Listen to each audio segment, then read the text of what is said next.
जय माता दी सभी को। हर हर महादेव। आज जो मैं जानकारी देने जा रही हूँ वह जानकारी है इमली के बांदे की। और यह है धन प्राप्ति के लिए एकदम सरल और आसान सा प्रयोग है वनस्पति का। देखिए, मैं हमेशा सभी को बोलती हूँ कि मैं सरल से प्रयोग देती हूँ। यदि आप सही तरीके से करते तो फायदा जरूर होता है। इमली का बांदा सबसे ज़्यादा धन प्राप्ति के लिए, ऐसे तो उसको बहुत सारे कार्यों में काम लिया जाता है, लेकिन इमली का बांदा सबसे ज़्यादा हम तंत्र के क्षेत्र में धन प्राप्ति के लिए लेते हैं। तो मैं आम इंसान के लिए इमली तो हमारे भारतवर्ष में हर जगह पाई जाती है, क्योंकि इमली एक ऐसा पेड़ है कि हर एक कोई सा भी क्षेत्र हो वहाँ आपको इमली आराम से मिल जाती है। चाहे गांव हो, शहर हो, कस्बा हो, कहीं भी हो। तो आप लोग इमली के बांदे को प्राप्त कर और अपने घर में माँ लक्ष्मी की कृपा प्राप्त कर सकते हैं। देखिए, इन चीज़ों से फ़ायदा होता है। मैं हमेशा बोलती हूँ कि जो वनस्पतियाँ हैं वह हमको प्रत्यक्ष दिखती है। वनस्पति में ऐसे बहुत सारे जो बांदे हैं उनका वर्णन है, जो अदृश्य करने की क्षमता पहले रखते थे, अभी तो शायद नहीं, क्योंकि मैंने वो बांदे लिए हैं तो अब तो कोई अदृश्य नहीं होता है उससे। लेकिन हाँ, पहले कुछ चीज़ें ऐसी होती होगी कि जैसे कि कपास का, नागनवन कपास का बांदा यदि मिल जाता है तो वह अदृश्यकरण की शक्ति रखता है। जो बिल्ली का बांदा है वह रखता है। दूसरा जैसे कि अर्जुन का बांदा है वह भी रखता है। ऐसे बहुत सारे बांदे हैं जिनके बारे में हमारे ग्रंथों में उल्लेख है कि यहाँ अदृश्य करने की, यानी कि इंसान को गायब करने की क्षमता रखता है। लेकिन आज के उसमें यह चीज़ें नहीं होती। पहले के कुछ सादा के हिसाब से होते थे, बहुत सारी चीज़ें हैं। आज के उसमें मैं जो चीज़ें खुल, लेकिन हाँ, ये हमारी बहुत सारी चीज़ें आसान कर देते हैं। मैं हमेशा इन चीज़ों के बारे में आप लोगों को जानकारियाँ देती रहती हूँ। तो आज जो मैं जानकारी देने जा रही हूँ वह है इमली के बांदे की।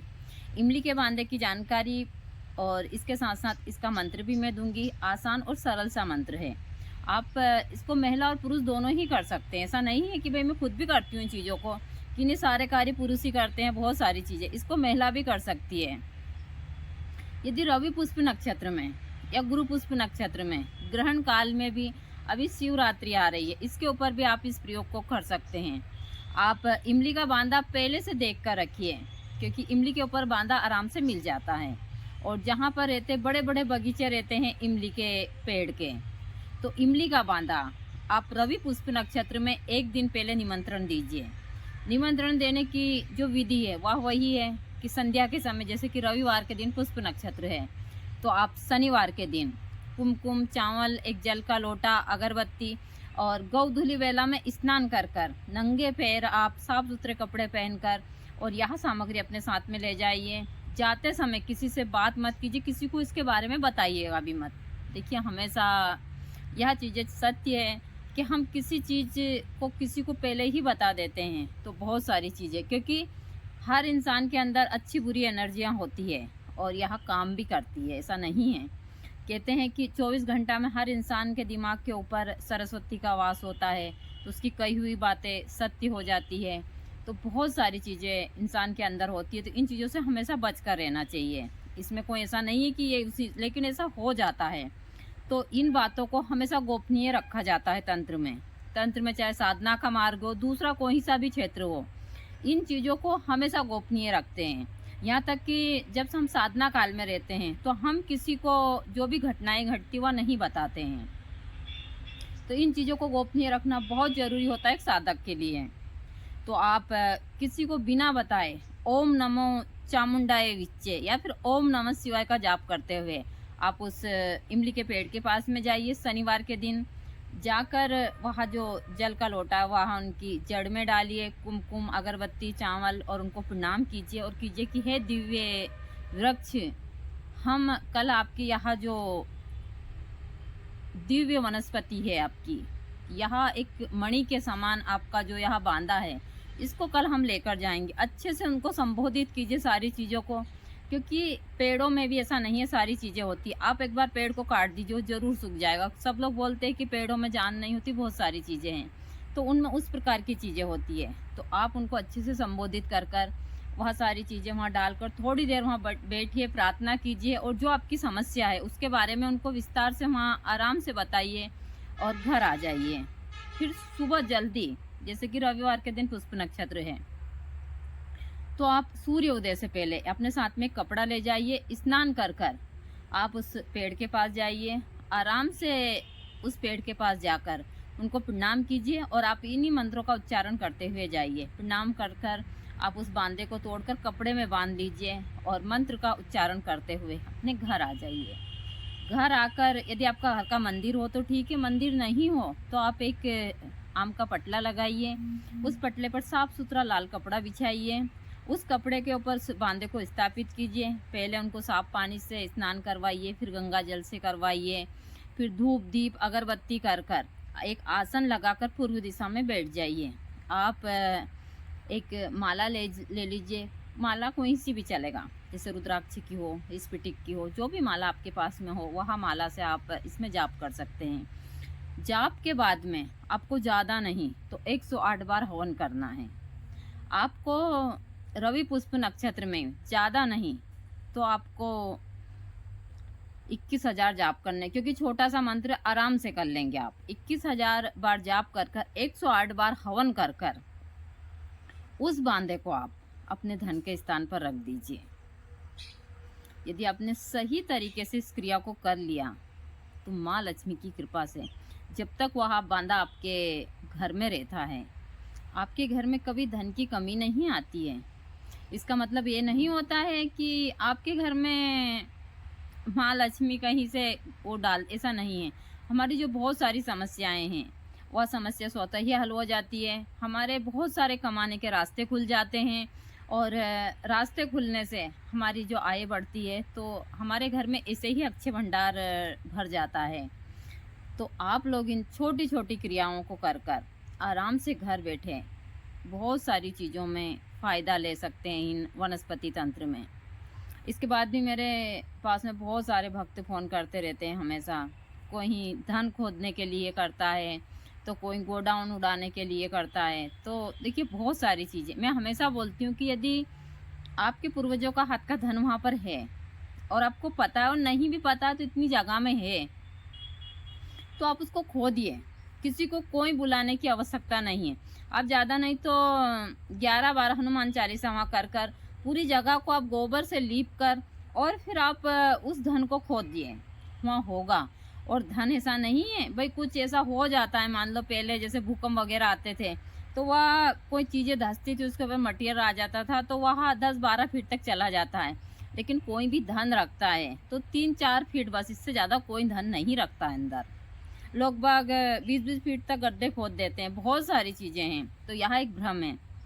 बहुत सारे लोग कहते हैं कि, क्योंकि मैं थोड़ी सी उस चीज़ से भटक आप लोगों को अलग बात बता रही हूँ बांधे से, क्योंकि मेरे पास प्रश्न आते हैं।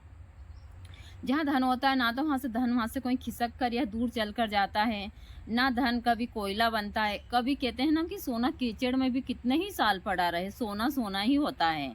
तो ना सोना कभी कथीर बनता है, ना सारी चीज़ें जो लोग बोलते हैं यार, सब आप लोगों को सिर्फ भ्रमित करते हैं और कुछ भी नहीं है।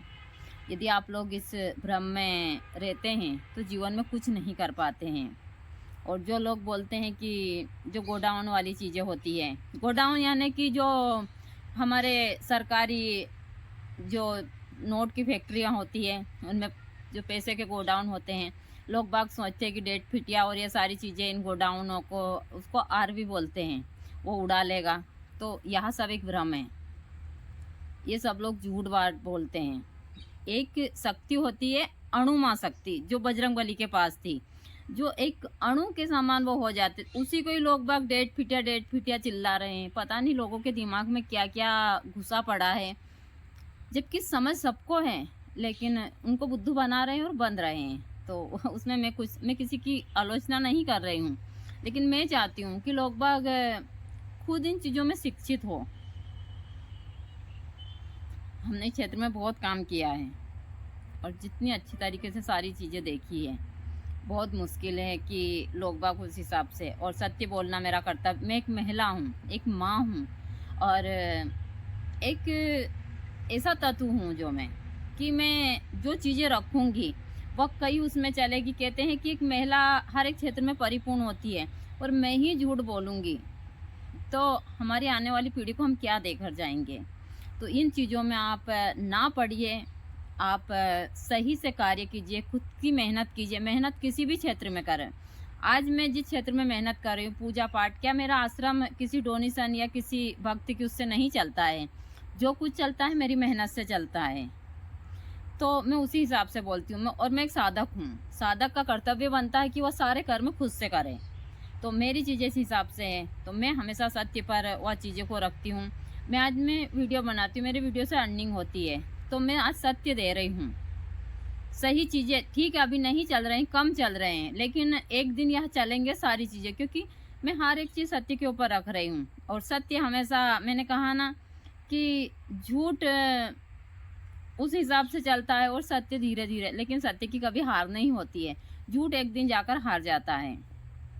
तो मैं आप लोगों को मंत्र दे देती हूँ कि जो यहाँ माँ लक्ष्मी का मंत्र है, या इस प्रकार से है। आप पूरा ब्लॉग देखते हैं तो सारी चीज़ें आपको समझ आती है। मैं कुछ महत्वपूर्ण जो बातें बताती हूँ, यह बातें मेरा बहुत उस हिसाब का अनुभव, ऐसा नहीं है कि मैं कहीं से उठाकर, मेरे इतने सारे अनुभव है, हर एक क्षेत्र में बहुत ज़्यादा है। और इससे लोग बहुत सारी चीज़ों में ठगी से बच सकते हैं यदि वो सही तरीके से इस क्षेत्र में काम करें। तो मेरा मेन मकसद है कि मैं सभी इंसानों को हर एक चीज़ में ठगी से बचाऊं, ना कि कोई ठगी के शिकार हो, क्योंकि हम यहाँ से कुछ भी लेकर नहीं जाएंगे, सब कुछ यहीं रह जाएगा। तो मैं आप लोगों को मंत्र दे देती हूँ। मंत्र इस प्रकार है, मंत्र इस प्रकार है।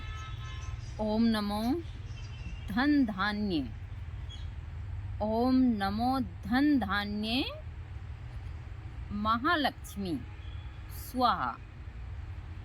ओम नमो धन धान्य महालक्ष्मी स्वाहा। देखिए छोटा सा मंत्र है। यदि आप माला कर रहे हैं तो महालक्ष्मी नमः, और यदि आप अनुष्ठान कर रहे हैं तो स्वाहा। और अनुष्ठान हर एक चीज़ का करना चाहिए, चाहे कोई सी भी साधना करो। जब आप 108 मंत्र कर लेते हैं तो ज़्यादा नहीं तो आपको 11 आहुति डालनी होती है, चाहे साधना के मार्ग में हो या फिर आप जैसे ये जड़ी बूटी लेना है या कुछ भी हो।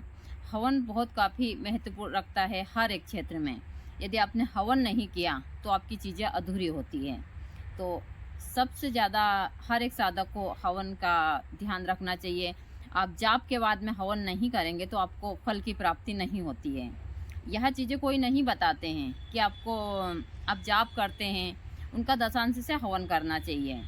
और यदि साधक प्रतिदिन हवन करते हैं तो इनमें काफ़ी फ़ायदा होता है। यह चीज़ें मैं हमेशा सभी को बताती रहती हूँ कि हवन का काफ़ी महत्व है। हमारे तंत्र के क्षेत्र हो चाहे आम जीवन हो, तो सभी को हवन करना चाहिए। और हवन करने की बहुत सारी विधियाँ होती है जो आगे भी मैं आप लोगों को बताऊँगी। तो इन चीज़ों को कर आप अपने जीवन में सुख समृद्धि ला सकते हैं।